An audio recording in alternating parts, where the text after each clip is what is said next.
চাঁপাইনবাবগঞ্জের সদর উপজেলার বালিয়াডাঙ্গা ইউনিয়নের যাদবপুর সড়ক থেকে কয়েক শত ফলদ বনজ গাছ কেটে নেওয়ার অভিযোগ উঠেছে ইউপি চেয়ারম্যান আতাউল হক কমল এবং ৮ নং ওয়ার্ড সদস্য মেহেদী হাসানের বিরুদ্ধে। স্থানীয়রা জানান ১৪ থেকে ১৮ আগস্ট পর্যন্ত দুটি স্থানে প্রায় ২ শতাধিক আম, মেহগনি ও নিম গাছ কাটেন তারা।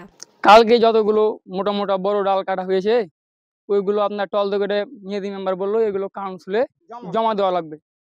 তার জন্য যেগুলো মোটা মোটা ডাল ছিল ওইগুলো নিয়ে গেছে টলতে করে, আর যেগুলো ছিটকি ছিল ওইগুলো আপনার জনগণকে বলছে তোমরা নিয়ে নাও। প্রত্যক্ষদর্শীদের অভিযোগ, পল্লী বিদ্যুতের লাইন বসানোর অজুহাতে গাছের শুধু ডাল কাটার কথা থাকলেও পুরো গাছ কেটে নেওয়া হয়েছে। কাটা গাছগুলো ইউপি সদস্য মেহেদী হাসানের বাড়ির সামনে স্তূপ করে রাখা হয়। আনুমানিক ৪০০ মন কাঠ সরানোর অভিযোগ উঠেছে। অফিস থেকে যারা গাছ কাটছিল আমার টিন চালা ভেঙে যাচ্ছিল, তখন বললাম যে আপনারা এভাবে না কেটে আপনারা যদি অনুমতি দেন তাহলে আমরা নিজেই কেটে নিব।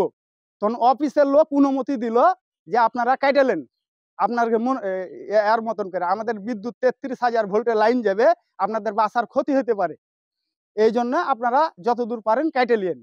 আর কালকে যেগুলা কেটেছিল সেগুলা ওই ৯ নম্বর ওয়ার্ডের না ৮ নম্বর ওয়ার্ডের মেম্বার যা কেটেছিল ওরা খড়ি নিয়ে চলে গেছে। স্থানীয়রা প্রশাসনকে দ্রুত এই বিষয়ে তদন্ত করে আইনানুগত ব্যবস্থা নেওয়ার দাবি জানিয়েছেন। এখানে ব্যক্তিগতভাবে কেউ হস্তক্ষেপ করার কোনো কারণই নাই।